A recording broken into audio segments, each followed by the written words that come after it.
Buenas tardes a todas y a todos. El día de hoy vamos a continuar con la segunda parte de nuestra clase de introducción a la psicología. Quedamos en la diapositiva de psicología de la Gestalt. La psicología de la Gestalt es una escuela fundada por los alemanes, por psicólogos alemanes a principios del siglo XX, y postula que los elementos individuales de la mente son innecesarios frente al todo, es decir, respecto a la Gestalt. En resumen, esto se entiende como el todo importa más que la suma de las partes.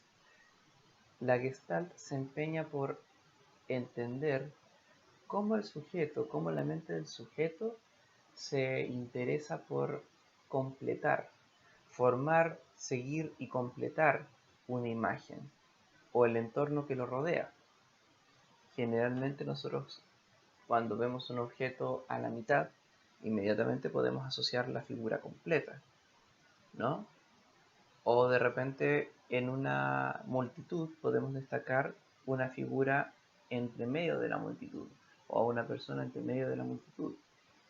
O cuando vemos una secuencia de colores o una secuencia de formas y que están incompletas, nosotros podemos asociarlas directamente y generarles una continuidad con solo mirarlas y solo pensar en ellas. La capacidad que tenemos para completar las formas, seguir los patrones o seguir las secuencias, es lo que se entiende como completar una Gestalt. Cuando se habla de Gestalt se refiere a un todo, a una formación completa. Como dice aquí, hay una noción y relevancia sobre la conciencia, sin embargo no se puede describir como una serie de elementos separados, sino como un todo mayor a la suma de las partes. Aquí lo importante siempre es el todo, y se destacan sus trabajos en el campo de la percepción y posteriores teorías. La percepción es uno de los puntos sobre Gestalt, en la capacidad de cómo el sujeto percibe su entorno. Sin embargo, las teorías gestálticas también sirven más adelante para entender otros contextos y no solamente los procesos cognitivos. Bien hablamos en una de nuestras clases por conferencia que la Gestalt tiene una aplicación clínica bastante poderosa, bastante importante en, en términos de cómo nosotros día a día vamos completando una Gestalt que corresponde a la vida que nos rodea, al mundo que nos rodea, en base a nuestras acciones, nuestros pensamientos y nuestros sentimientos. El psicoanálisis, fundado por Sigmund Freud, y también está dentro de las primeras teorías que complementan a la psicología, difiere de la psicología en sí al ser su propia disciplina, al ser su propia escuela. El psicoanálisis no funciona de la misma forma que la psicología, no trabaja con un método científico como la psicología, trabaja con antecedentes filosóficos, trabaja con teorías construidas a lo largo de la historia y mayormente es autodidacta. Por lo tanto, no se considera como una ciencia pura, no se considera una ciencia, y complementa la psicología existente en el estructuralismo, más o menos por esa época, mediante lo que es el estudio del inconsciente, la psicología del inconsciente. ¿Y qué es el inconsciente para psicoanálisis? Toda la energía, toda la movilización interior del sujeto, del ser humano, que lo hace manifestar o que lo lleva a manifestar conductas o comportamientos anormales. A diferencia de la psicología, que por esa época en el estructuralismo se determinaba, junto con el funcionalismo posteriormente, a juntar todos los elementos que componen a un sujeto normal, el psicoanálisis se dedica a juntar todos los elementos inconscientes del sujeto que lo determinan como alguien anormal. Consigue información a través de su observación clínica, en vez de experimentaciones metodológicas. No existe psicoanálisis de laboratorio. No hay experimentación en psicoanálisis. Todo es autodidacta, todo es vivido en el momento y todo es teórico y gran parte, en términos de antecedentes, en términos de bibliografía, es filosófico. Por lo tanto, no sigue la ruta científica que puede seguir la psicología, que es experimental, que puede ser metodológica y que sigue un método científico para poder explicar las teorías y postulados que se crean. Freud plantea la importancia de los impulsos biológicos del sujeto, principalmente de naturaleza sexual, que influyen en el comportamiento humano de manera inconsciente, creando conflictos entre la naturaleza del individuo y las normas de la sociedad. Freud, por sí solo, sin tomar a los otros psicoanalistas que van surgiendo después y que van formados a partir de él, planteaba que dentro del inconsciente se encontraba un impulso, ¿no? Se encontraba una energía sexual, sensual, que implicaba todos los impulsos del sujeto, todo lo que movilizaba al sujeto estaba a partir de esto. Y toda esta energía que movilizaba al sujeto muchas veces estaba contrastada con las normas de la sociedad. De ahí que se estudiara la conducta anormal. ¿En qué punto el sujeto podía fluir con estas conductas y con estas normas sociales? ¿Y en qué punto el inconsciente pesaba más y lo que manifestaba el sujeto como algo propio de él, natural de él, se considerara como algo anormal para la sociedad? Es una escuela controversial por varios de sus postulados. Sin embargo, funda las bases para profundizar el estudio del comportamiento humano y posteriormente estudiarlo desde distintas partes. A pesar de que el psicoanálisis no es psicología, y a pesar de, como dice ahí, genera mucha controversia en sus postulados, especialmente por todo el estudio de la sexualidad del sujeto, es un elemento importante en la historia de la psicología, ya que permite estudiar no solamente el inconsciente, sino que permite estudiar el comportamiento y el pensamiento del sujeto desde distintas áreas, desde distintos puntos que pueden implicar un impulso, desde distintos gatillantes que pueden explicar la personalidad del sujeto. Después tenemos la escuela del conductismo. Con base en los experimentos de Ivan Pavlov, John Watson y Burnos Skinner, el conductismo tiene como principal argumento de la psicología estudiar el comportamiento humano a partir de una serie de conductas y procesos que sean observables. Es decir, las otras escuelas de psicología estudiaban el comportamiento, estudiaban la mente humana como algo independiente de que pueda ser observado o no. La mente, el pensamiento, no tiene una forma real. Y por lo tanto, en el conductismo genera un gran choque, porque el conductismo se centra en la conducta que nosotros podemos ver, en modificar el comportamiento de un sujeto a partir de lo que nosotros vamos moldeando en el sujeto, a través de estímulos y respuestas o a través de respuestas y refuerzos del sujeto, que vamos a ir viendo posteriormente, qué significa estímulo y respuesta, qué significa respuesta y refuerzo. Pero principalmente estos procesos de condicionamiento, estos procesos de entrenamiento, son los que importaban a la hora de crear psicología, a la hora de estudiar psicología desde esta escuela. Si no era algo observable, no era algo válido. Para el conductista la mente no era más que un conjunto de secreciones y un conjunto de impulsos nerviosos que generaban la conducta del individuo. Esta escuela resalta en mayor medida la experimentación e investigación metodológica, reemplazando la introspección. Esta escuela deja de lado lo que tiene que ver con la introspección analítica y es difícil que considere el trabajo intelectual, el trabajo cognitivo como algo que no tenga una forma pura, algo que no tenga una forma palpable. Pero de todas formas, cualquier trabajo que sea de laboratorio, cualquier trabajo que sea experimental, es viable y es comprobable. Si se trabaja en laboratorio y se puede observar, ese estudio de la mente es una conducta moldeable y podemos seguir replicándola. ¿En qué nos sirve el conductismo? Entrenamiento de ciertas pautas de comportamiento. Dicho sea de paso, en el área de la educación física, el conductismo es una de las bases principales para el sistema educacional. No podemos hablar de trabajar con un curso y que sigan las instrucciones al pie de la letra, si no hablamos de condicionarlo, si no hablamos de modificar su conducta. Finalmente, el conductismo y sus mecanismos de condicionamiento se dividen en dos tipos: el clásico, que es el condicionamiento de estímulo y respuesta de Ivan Pavlov y posteriormente de John Watson, y el condicionamiento operante de Skinner como su representante importante, con un mecanismo de respuestas y reforzamientos. Luego tenemos la psicología humanista, que se considera como la tercera fuerza.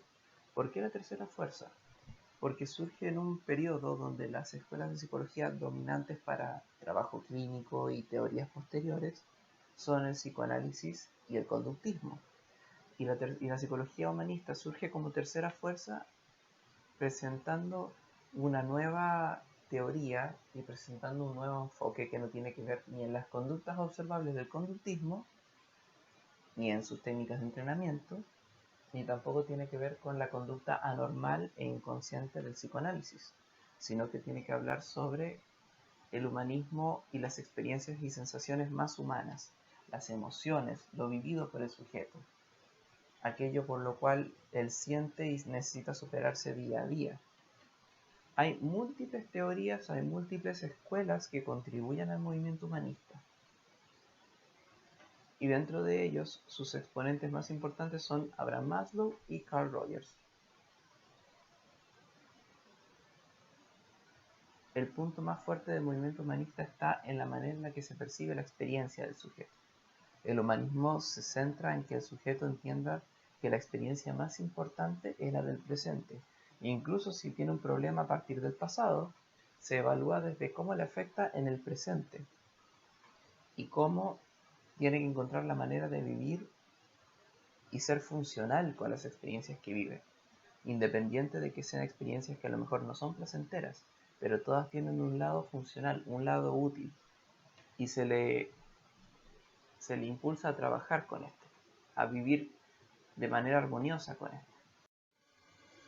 Finalmente tenemos la psicología cognitiva como una escuela centrada en descubrir qué procesos tienen lugar en la mente.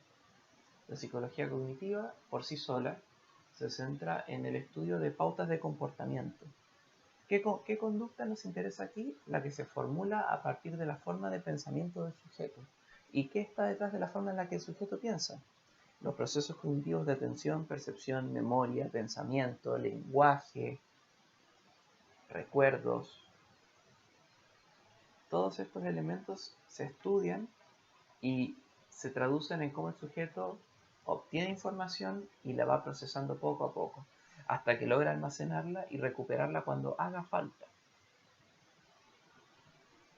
Y todo este proceso se traduce en cómo el sujeto genera conductas en el entorno que le rodea y en la etapa del desarrollo en la que se encuentra. Ahora, terminamos de hablar de escuelas de psicología. Son varias y cada una destaca en lo suyo.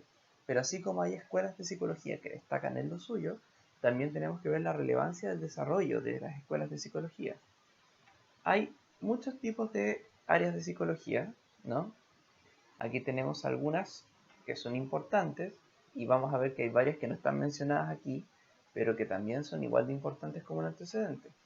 Por ejemplo, tenemos psicología clínica, organizacional, fisiológica, social, experimental, deportiva, educacional, personalidad, evolutiva y muchas más.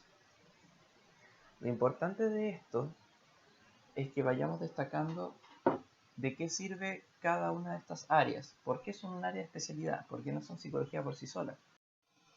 Y partimos principalmente con la psicología clínica, que es la base de todas las otras áreas de psicología. No podemos hablar de ningún área de psicología o ninguna especialización de psicología sin considerar qué es lo que le pidió prestado a la clínica para empezar a crecer. La clínica se especializa en los métodos de trabajo y atención con personas, ya que es el primer paso del trabajo del psicólogo. Hacer clínica implica involucrarte en la dinámica terapeuta-paciente. Implica estudiar, analizar y comprender los antecedentes de la persona con la que se está trabajando.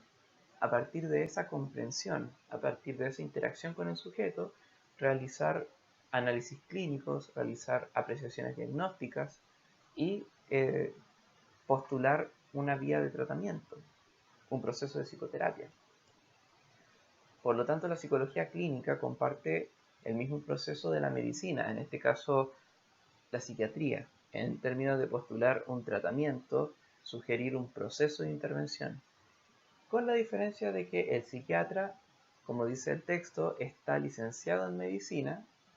Nosotros, como psicólogos, no estamos licenciados en medicina, pero sí atendemos lo que es salud mental. La restricción que tenemos nosotros es que no elaboramos recetas médicas, ni tampoco podemos recetar fármacos, pero trabajamos de manera sintonizada, de ser posible, con un psiquiatra y con todos los especialistas en salud mental. La psicología organizacional por sí sola es la psicología del trabajo. Es la psicología que se centra en los individuos, las actitudes y vivencias. Como todo esto afecta en un trabajo, en una organización.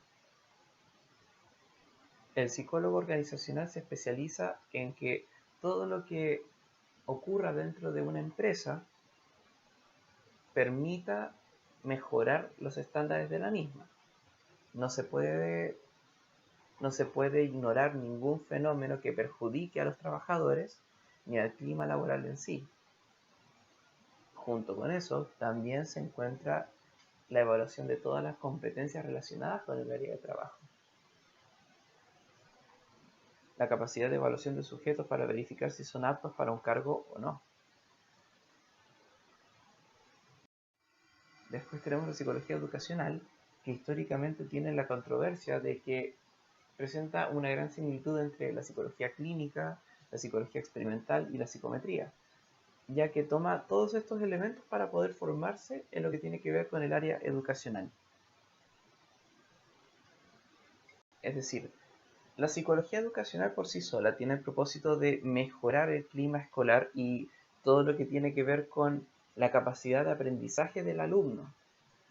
Pero también, para llegar a ese punto, hay muchos antecedentes de experimentaciones, de pruebas con aulas de clase, con estudiantes, con profesores, y todo el antecedente experimental, todo el antecedente psicométrico, permite dar paso a la forma en la que los profesores realizan sus clases hoy en día, la forma en la que los equipos multidisciplinarios trabajan para poder abordar casos que se van manifestando dentro del salón de clase, y también la forma en la cual el clima escolar o el ambiente escolar se adapta al alumno y viceversa.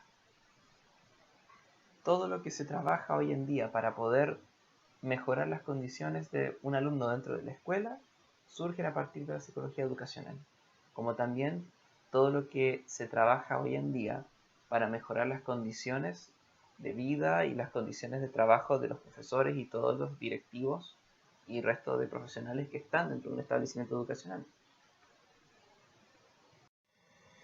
La psicología fisiológica está especializada en las bases biológicas del comportamiento o del pensamiento.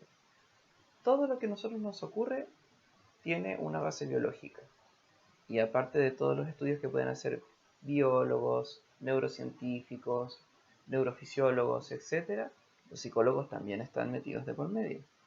Pero estamos involucrados en la parte que tiene que ver con el comportamiento detrás de estos fenómenos biológicos. Es decir, estudiar lesiones cerebrales, estudiar lesiones musculares y la repercusión que puede tener en el comportamiento del sujeto. Como por ejemplo, cómo una lesión cerebral puede hacer que una persona pase de ser empática y amable a ser muy introvertido y muy agresivo. Dicho de forma muy resumida. Los antecedentes de esta psicología involucran tanto del trabajo animal como del trabajo en seres humanos, ya que ambos antecedentes permiten entender lo que ocurre entre los procesos relacionados con el cuerpo humano y el comportamiento del sujeto. La psicología experimental tiene que ver principalmente con todo el proceso de experimentación que se da en psicología. Como bien habíamos dicho, la psicología es una ciencia y como es una ciencia, trabaja con un método científico para poder comprobar las teorías que se postulan. Para poder experimentar, para poder postular una teoría, primero tengo que hacer mi hipótesis. Tengo que tener una idea o tengo que tener una hipótesis respecto a lo que estoy comprobando. Y como tengo una hipótesis para comprobar, elaboro mi grupo de trabajo, elaboro las técnicas de intervención que voy a hacer con este grupo de trabajo y cómo lo que yo hago con este grupo de sujetos, con este grupo experimental, comprueba lo que yo tengo en mi hipótesis, o bien también lo descarta. La psicología experimental está detrás de todas las teorías de comportamiento que se han comprobado de manera innegable, y todos los experimentos que se han hecho para poder comprobar comportamientos que están detrás de tendencias sociales, detrás de conductas en particular. Hoy en día se podría traducir como los experimentos sociales, ¿no? Como los trabajos que se hacen con las personas en plena calle para poder comprobar cómo reacciona un sujeto. La psicología evolutiva está centrada en el estudio del desarrollo del sujeto y su evolución en ciertas etapas de su vida, tanto la evolución como especie como la evolución del sujeto en particular. Nos interesa estudiar el comportamiento en ciertas etapas del desarrollo, en ciertas edades, y principalmente cómo esto se compara con otras culturas, se compara con otras épocas, y también cómo el comportamiento del sujeto influye tanto psicológica como social e intelectualmente a lo largo del desarrollo de su vida. En la clase anterior lo comparábamos como qué tanto hace caso un niño pequeño versus un adolescente cuando se trata de entrenamiento en un deporte. La psicología social estudia los comportamientos sociales del sujeto, las relaciones sociales humanas, ¿no? Fenómenos y constructos sociales creados a partir de estas. Todo lo que se ve en sociedad, de comportamiento, de interacciones, de pautas de aprendizaje, de cómo hacer caso, de qué obedecer y qué no obedecer, es psicología social. Y principalmente nos ayuda a entender cosas como por qué cedemos en primer año al mechoneo. ¿Por qué el adolescente necesita pertenecer a un grupo? ¿O por qué existen comportamientos como el altruismo que nos permite cooperar con la gente y nos permite hacer acciones desinteresadas por el bien del otro? Y muchos otros comportamientos, muchas otras tendencias sociales que vemos hoy en día. La psicometría es el área de psicología que se centra en generar instrumentos que permitan medir ciertos fenómenos o ciertos perfiles. Hoy en día todos hemos realizado un test de inteligencia, un test de personalidad, hasta el test de Facebook que nos permite saber qué princesa de Disney somos. Es un test psicométrico. ¿Por qué? Porque estamos midiendo una serie de factores, estamos midiendo una serie de elementos que generan un resultado. Y no solamente genera el resultado mío o tuyo, sino que va a generar el resultado para todas las personas, el mismo resultado para todas las personas que presenten comportamientos parecidos. De ahí que la psicometría es tan importante. Un perfil que logremos sacar con un test de inteligencia probablemente va a ser el mismo perfil para todas las personas que pertenezcan a un grupo, y así con distintas culturas, así con distintos rangos de edad. Finalmente vamos a cerrar nuestra clase con este punto que es estudiar el comportamiento en psicología. Como ustedes saben, varias de las escuelas y áreas de especialización surgen a partir de distintas maneras de estudiar el comportamiento. Hay varias cosas que tienen en común, como hay varias cosas en las que difieren. En la próxima clase vamos a revisar cómo se estudia el comportamiento desde la psicología y cómo estos elementos los podemos plasmar en el área de educación física. en qué puntos son importantes y en qué puntos no son tan importantes. Así que lo vamos a dejar por hoy hasta este punto. Cuídense mucho y nos vemos en nuestra próxima clase de videollamada.